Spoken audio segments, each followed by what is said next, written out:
How do you approach tailoring experiences to meet the varying interests and knowledge levels of your clients? And do you anticipate any shifts in this dynamic in the coming years? First and foremost, you need to get to know your guest first. You know, like you said, it can be anything from a beginner to somebody who's just here to see very specific species.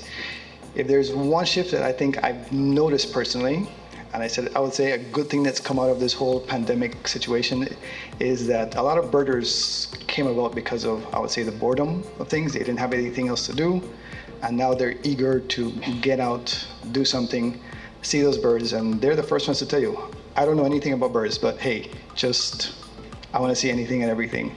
And that, I think, is what really excites me about it, because you get to share in that excitement, that joy, that spark that gets people hooked. And shifts-wise, I think that's the one change that I've seen, perhaps the big, yeah, definitely. But, Shane, I think in that regard, as we're talking about shifts and, Jonathan shared that since the pandemic, we've seen more people sort of become more interested in birding. As birding tourism, continues to grow, what are some of the emerging trends or niche markets that Belize Audubon Society believes, holds potential for future development? Are there specific regions or habitats that are particularly promising for birding enthusiasts? And that could be local or international tourism, right?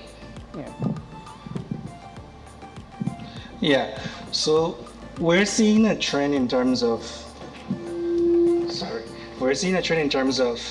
more people engaging in a recreational birding, right? And for Belize Audubon Society, we co-manage 7 protected areas on behalf of the government of Belize. What we are seeing now, Coxcomb Basin Wildlife Sanctuary has a lot of potential, right? Crooked Tree Wildlife Sanctuary is like a supermarket, a one-stop shop, right? But it requires strategic planning. It requires strategic investment. And for Belize Audubon Society, I want to announce that come 2024, Coxcomb Basin Wildlife Sanctuary will be seeing some shift in how we carry out management of that site. In light of focusing on that tourism product, keep in mind that our core work is conservation and protected areas management. And tourism is only one of many tools used to finance the management of these protected areas. And we are of the view that there's potential for Coxcomb Basin Wildlife Sanctuary when it comes to birding and bird tourism.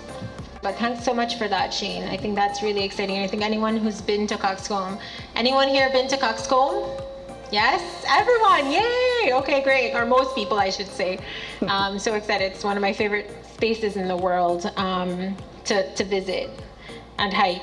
I think my stepson would disagree, but only because of the intensity. It's so good. But Fidelio, coming to you, and as we're talking about trends, as we're talking about shifts, given the growing interest in sustainable and eco-friendly travel, what initiatives or practices can hotels adopt to not only attract birding tourists, but also contribute positively to the local birding ecosystem and environment?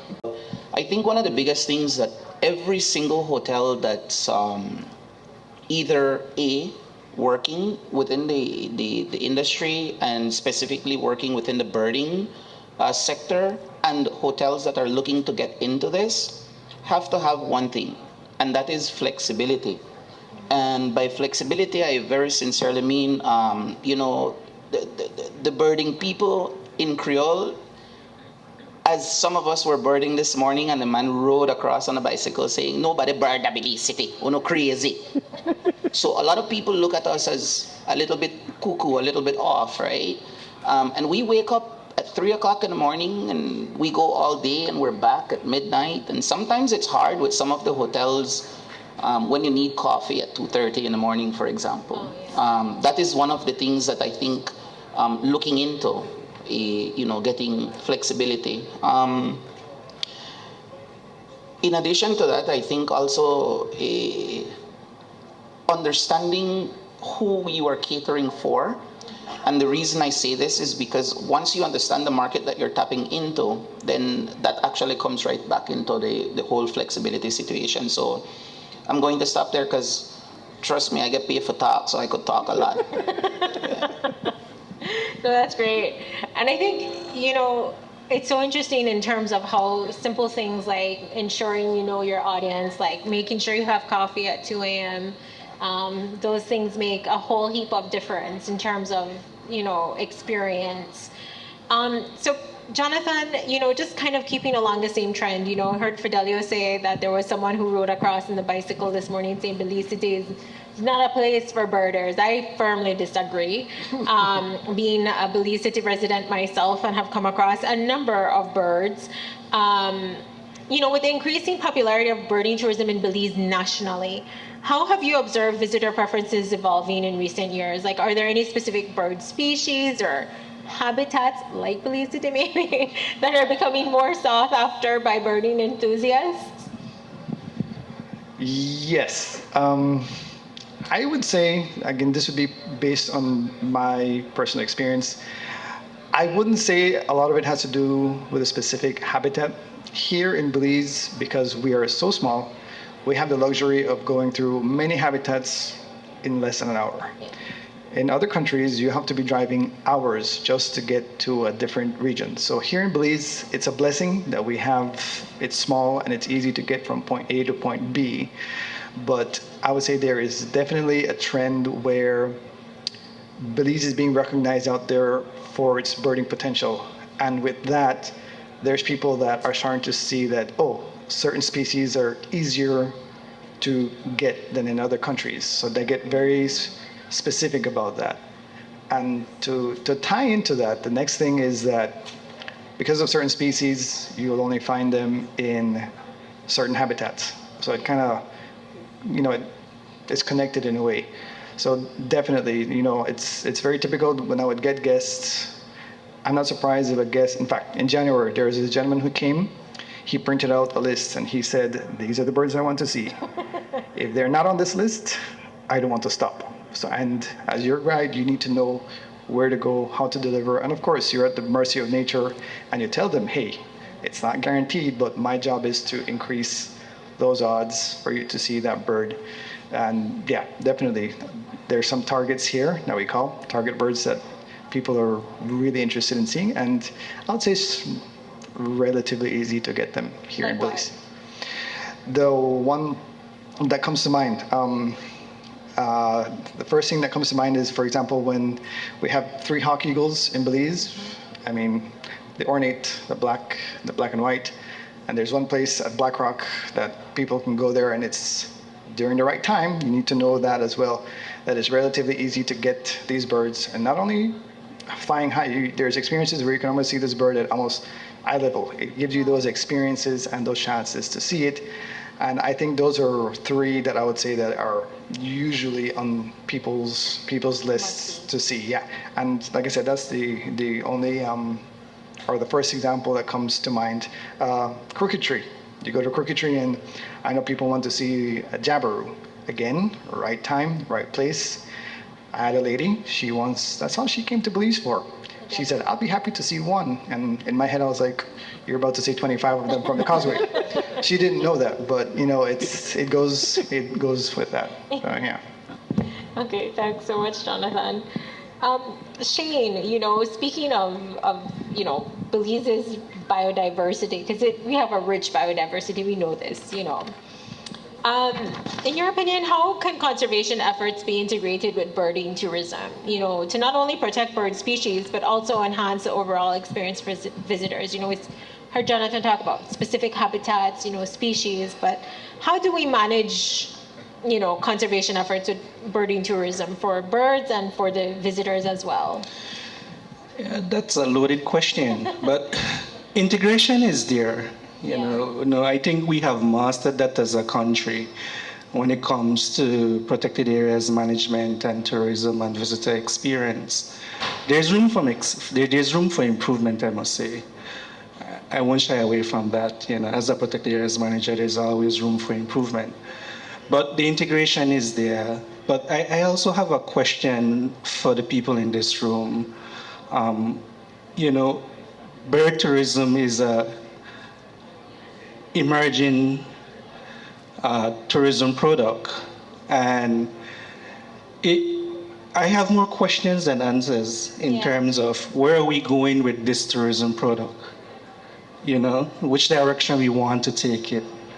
You know, what type of service we want to offer when it comes to the tourism, bird tourism. Right? It's serious questions that we need to answer as a sector who has vested interest in bird tourism, right? But the integration is there long and short now, and we have to be very mindful that we're not in a bubble. We have competitors regionally, right? I just did a simple Google search on birding vacation in the world, and Costa Rica pop up. Yeah. Belize was, I think, number 25 or something like that, right? It's just a question that, which direction we want to take bird tourism and how we could integrate it into the day-to-day tourism sector, right? Yeah. No, I think that's absolutely valid, Shane. Unfortunately, I don't have the opportunity to moderate a panel discussion this large, but I do absolutely think this is a good opportunity to spark that conversation, and I'm hopeful that there's more time throughout the day to start having, at least on an individual level, some of those sorts of exchanges. And I think the people that make an effort, that help to shape this industry, shape this experience, are here. So if you have ideas, on behalf of those people, I say they're open, they're willing, they're here. Seek them out, talk to them with ideas and suggestions, because I agree too. It's something that has to be a more collective sort of frame. I think in terms of conservation to Fidelio, in the context of birding tourism, how can hotels collaborate with local conservation organizations or birding experts, to create meaningful educational experiences for guests, while contributing to birding conservation efforts in the region? Yeah, I think the word community is a very powerful word, and it involves at every level within where we live, the greater country and region. Involving one of the things and I heard our keynote speaker talking about involving the locals. I can't come into your backyard and maybe I could come and deliver a bird watching tour, but you would know where your hummingbirds are nesting. You would know where I could find something more specific than me. I don't live here. So involvement of the locals, very, very important. And how we could do that is just very simply by reaching them out. At Crystal Paradise, we reach out to, I know a couple of things that we're doing with a couple of the people in the Red Bank community, for example, is just keeping close contact with them to find out the movement of the scarlet macaws. So we don't necessarily move unless our contact down there says, well, it is an awesome time to come. What this does in turn, it creates a little bit of income for the people there.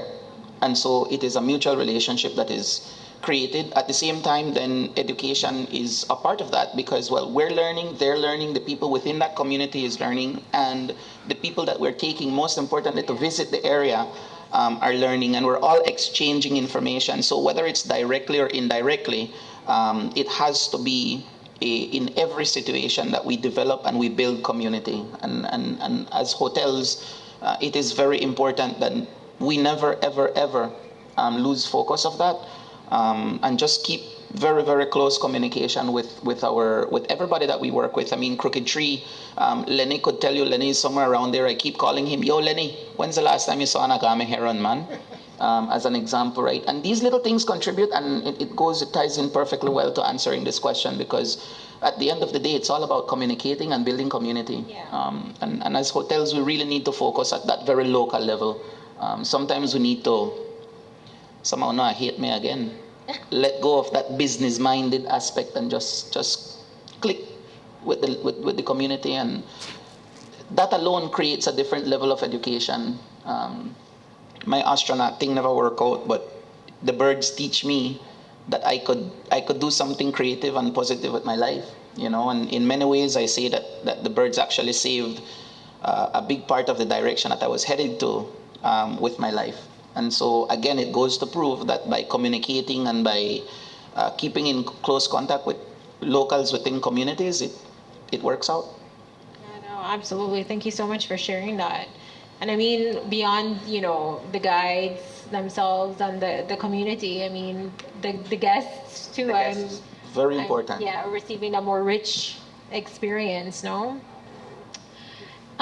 You know, back to Jonathan, you know, keeping on this idea of, you know, communities and locals, you know, in many regions, birding tourism can significantly benefit local economies, you know, very local.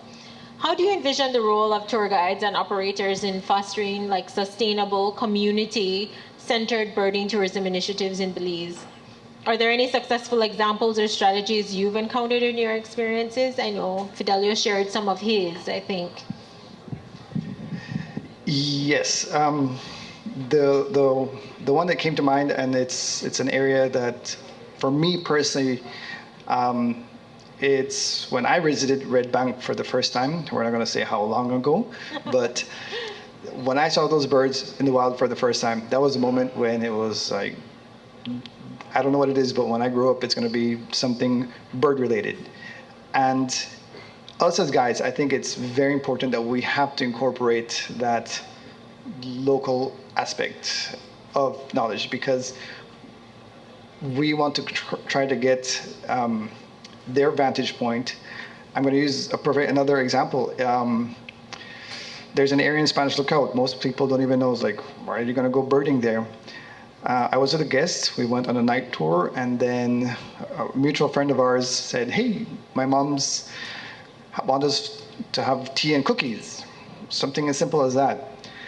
And just by my guest sitting there speaking to the local people there, the Mennonites, and talking and this, to him, that made the world of a difference. It did. It just took that, you know, that caliber of experience to the next notch.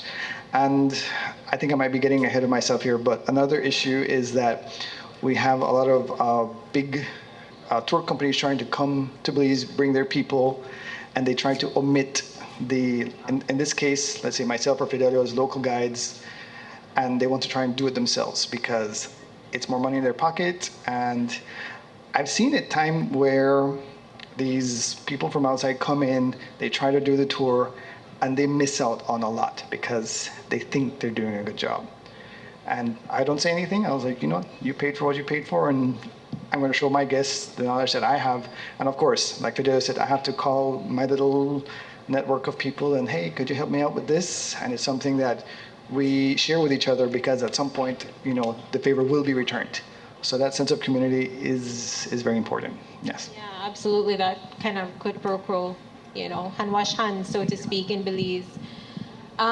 Shane, you know, we've heard how community engagement, you know, is really a crucial aspect of successful birding initiatives. How is the Belize Audubon Society working with local communities to create opportunities for economic growth while fostering, you know, that sense of stewardship for the natural environment? Yeah, you know, the protected areas management is not so much about managing the wildlife and the forest, you know. It is about managing people and people behavior, right? And protected areas in general in Belize is being used as a financial tool through tourism, right? If you create that enabling environment via the protected areas, then it creates a trickle-down effect, creates employment via hotels, via tour operators, via transportation, via the HR component that goes into the management of the protected areas, right? So you have that direct linkage when it comes to the management of protected areas and using tourism as a financial tool. It creates that enabling environment to generate income. Belize Audubon Society has demonstrated in many instances where community plays an important role when it comes to the management of resources. We use the Maya Center Women's Group, for example. We have supported the Maya Center Women's Group with technical capacities, marketing, business plan development, right? We have supported the Armenia Tour Guide Association in terms of their tourism product, right? We have supported the fishermen, Sartaneja, Shunush Copper Bank, in getting them oriented with basic birds, right? And for them to tap into bird guide as a potential income diversification. Youth as well is very important, and I agree with my colleague here from Crystal Paradise that we have to engage the youths, right? Keep the youths occupied. And Belize Audubon Society has been doing that through its birding groups with youths. They move for certain reasons. And so understanding the reasons that they move and knowing how and the time that they move, we as hoteliers could also create a very, very deep impact in the lives of the people that are visiting our hotels and by extension our countries, and my country, Belize, by giving them the experience of telling them, look, I want to take you to see this really cool owl in the backyard of a local family. This has absolutely nothing to do with anything in tourism. This has everything to do with you being open-minded to accept that we're going to be eating, if the family cook corn tortillas today, heck, we're going to help them make the tortillas, because this is what the birds do when they migrate. They probably don't know why the hell they have to go, That chemical in their mind tells them they have to go, they go. And learning from the birds, taking that as an example, every hotelier, every person, every individual, from the youngest child here to the oldest, and everybody could take that, and that is the only way we're going to create a deep impact, by giving them the most local and the most authentic thing. Understanding the people that you have is very important, because like the man that Jonathan had on his tour, he doesn't want to stop if it's not one of the birds on his list. Automatically, I'm sorry, maybe in my thinking I'm wrong, but I can't give that man a more deep experience than giving him the target species of birds that he's looking for. But if I'm looking at the casual birder or the birder like yourself, for example, I'd like to invite you to San Antonio, by the way, and give you a very deep. I'll give you an impactful scenario. I'll take you to my friend's Ronnie's place, Upenai, a very new experience in the area. First, we stop at Crystal Paradise, we get some rest, and then we go to Ronnie's place the next day, right? Marketing, hello. And you know what? Ronnie has his family, his son, his niece, his father-in-law, that will show you the birds, will show you butterflies, and then Ronnie's mother-in-law is going to teach you how to make escabeche. How's that sound? Sounds perfect to me. You see, this is a very local thing. And this is the only way that I could give you an impactful scenario. This is the only way that I could share Fidelio, and Fidelio could share his people and his country. And it's the only way. No, absolutely, I agree. And I think, what we're hearing here is that as much as it is about the birds, it's also about the people. It has to be. It is. So the experience can't just be, on feathers. It has to be, Correct. People as well. And I also want to reiterate that it's also about our feathered friends, because there is very much that we could learn. And that is why we have the citizen science, right? That is why we go out, and some of us are crazy on the eBird platform, and we're understanding the trends of the movements of these birds and why they move. Why do the scarlet macaws go to the red bank when they go to red bank? And so education absolutely ties in also.